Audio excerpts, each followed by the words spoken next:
What are the ways to refresh your iPhone? Hello everyone, welcome back to our channel. In today's video, I'm going to talk about some ways to refresh your iPhone, so stick towards the end. And before we move on towards the video, make sure you hit the like button, subscribe to our channel, and don't forget to hit the bell icon in order to never miss an updates from our channel. Now, let's move on towards the video.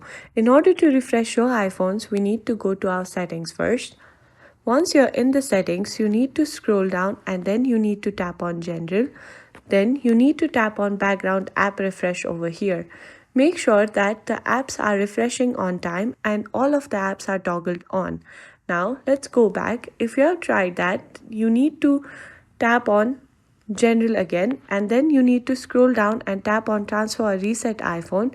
Then you can simply tap on Reset, and here you need to tap on Reset all settings. This will help you clear some caches of your phone, and then your phone might be working pretty well. If that does not work, you need to scroll, then you need to tap on Software Update over here. You need to ensure that you are running to the latest version of your iPhone. This might also help you to refresh your iPhone. And that's it. Some of these steps can help you refresh your iPhone.